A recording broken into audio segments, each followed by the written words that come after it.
Good morning everyone guys. So ayan guys.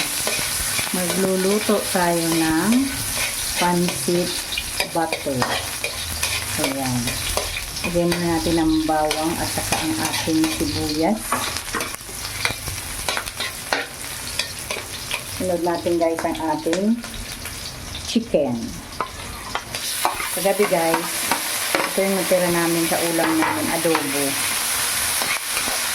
Kaya, sinimay ko siya guys. Tapos, sinalok ko siya dito sa ating lulutuin pansit. And then, isunod natin guys ang ating pechay. Yung cabbage guys, okay naman sana yun. Kaya lang, wala na kami dito guys cabbage. Nandito na lang namin pechay. So, pechay na lang ang ating ilalagay para masarap din. Kasi dito ang pechay, napakasustansya niya. Kaya yun ang paborito ko. Nagamitin sa ganitong mga luto. Natin siya ng konting soy sauce. Ayan.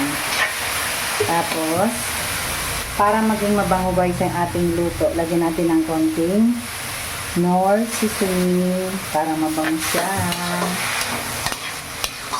So, ayan na guys.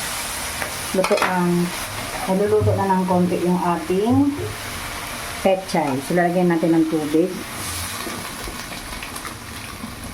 para mamaya antayin na natin siya guys kumulo. Natin guys ang konting seasoning kasi siya guys ang dadala ng lasa sa ating niluluto ang ating seasoning. And of course, para mabango, lagyan natin guys ng paminta.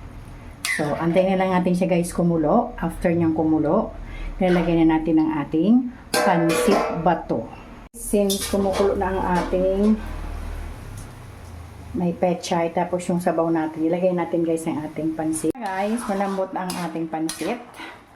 Antayin na lang natin guys na sipsipin niya ang kanyang sabaw. So, papatayin natin guys ang ating apoy. Ayan. So, ito na guys, ang ating pansit. So, ayan na guys, ang ating pansit. So, kain na. Tara na guys, tikman na natin. Ang sarap nito guys. Lalagyan natin ng kalamansi. Ayan. Titikman natin guys kung masarap ang ating niluto kanina. Mainit pa.